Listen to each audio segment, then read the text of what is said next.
So, kaya ko ginawa itong pag-utin ko is, this is the sign of yung pag-hindi ko ng tawad talaga sa Lord. Kasi naniniwala ako na ito yung sign na binigay sa akin Lord para putulin ko na talaga yung mga hindi magagandang nagagawa ko sa buhay. Kasi ngayon kasi sa akin lingkod na ng Lord. So dati akong transgender. So pati nga po dati long hair ako. So ngayon sinuko ko na yung buhay ko sa Lord. Eh dahil dati kasi naghahanap ako ng pagmamahal. Pero hindi ko naman makagpuan sa mga lalaking hinahanap ko, mga nakasama ko, nakarelasyon ko. Pero napagtanto ko na sa Lord ko lang pala magkakaroon. Kaya ngayon, ito na ako ngayon, lingkod na ako ni Lord. And lately kasi, syempre tao lang tayo, hindi naman tayo perfecto, nakagawa tayo ng mga kasalanan. So sabi ko, Lord, ano ba yung sign para tuluyan ko na talagang maalis yung mga karunyan ko sa buhay, makalakad ako sa kalungkutan. Sabi ko this time, pamaputol ko yung buhok ko. Sabi ko magpapakalbo. Sabi ko, mag-withdraw muna ako. Pag naka-withdraw ko, sabihin, papayagan mo kung pakalbo. Eh, hindi ako naka-withdraw. So, parang may limit. So sabi ko, kapag nakapag-encash ako, siguro sign talaga ni Lord. So, nakapag-encash ako. So, ibig sabihin, sign ni Lord na, sige, gawin mo yan. So, kaya ngayon, naghanap ako ng pabulitan para makapagpakalbo. Doon ako sa kabila, kasi sarado. Tapos nakita ko nga to. So, sabi ko, yung pala meron. Kaya ayun, thank you kasi bukas ka. Kaya nagawa ko yung sign na hinihingi ko kay Lord. And this is the sign na simula ngayon, sa pagpapakalbo ko, is pinuputol ko na anumang disobedience ko sa Lord at anuman yung karamihan ko sa buhay. And sabi kasi sa Roma 6:20, ang kabayaran ng kasalanan ay kamatayan. Ngunit ang libreng kaloob ng Diyos ay buhay na walang hanggan. So merong good news and bad news. So yung bad news muna tayo. Sabi sa bad news, ang kabayaran ng kasalanan ay kamatayan. So hindi siya yung literal na kamatayan. Kasi lahat naman tayo darating talaga sa kamatayan. Pero yung tinutukoy doon, yung kamatayan natin sa impyerno. So after natin mamatay sa katawan natin, yung kaluluwa natin mapupunta sa impyerno. So doon, kumpleto yung mga senses natin. Binig na binig natin yung sigaw ng mga lumalamoy sa apoy. Kitang-kita natin yung mga talagang nasusunog.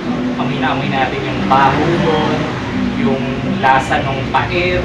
Mas ramdam na ramdam natin lalo yung pagsunog sa atin doon. Pero merong good news. Masabi doon, ngunit ang libreng kaloob ng Diyos ay buhay na walang hanggan. So merong good news si Lord. Binibigyan tayo ng pagkakataon para magkaroon ng buhay na walang hanggan ng libre.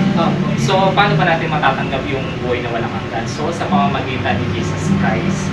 So kung tatanggapin natin si Jesus Christ sa buhay natin bilang ating Diyos sa tagapagligtas, so makakamit natin yung buhay na walang hanggan. So gusto mo ba tanggapin si Jesus Christ bilang Diyos sa tagapagligtas? So sa oras na ito, mananalangin tayo. Okay lang. So saglit lang to. So tikit tayo, tapos manalangin tayo. At sabihin mo, Panginoong Jesus, salamat po sa iyong sakripisyo sa krus ng Kalbaryo. Salamat po, Panginoong Jesus, sa pagtubos mo po sa lahat-lahat ng aking mga kasalanan.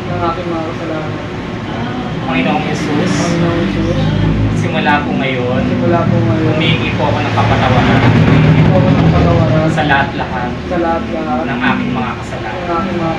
Simula pagkabata hanggang sa ngayon, sa mga kasalanan, sa isip, sa salita, at sa gawa.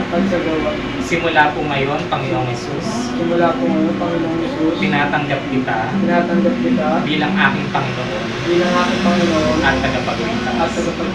Ikaw na pong manguna, maghari, at magmaneho ng aking buhay. Simula sa oras na ito. Salamat po, Panginoong Jesus, dahil nakasulat na ang aking pangalan sa aklat ng buhay. Maraming salamat.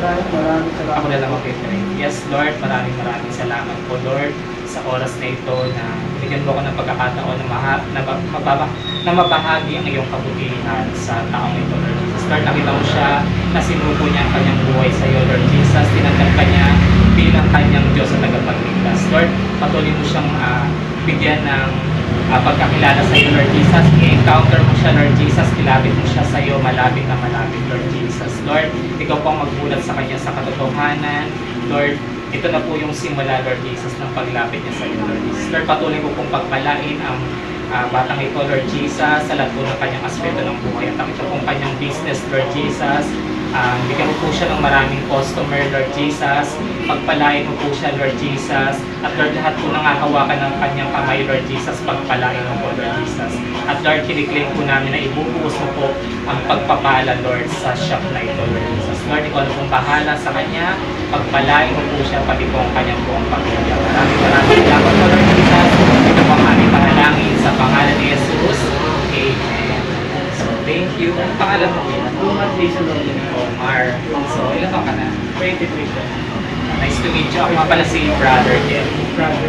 Yes, sana magpapilot ako dito next time. God bless you. Thank you.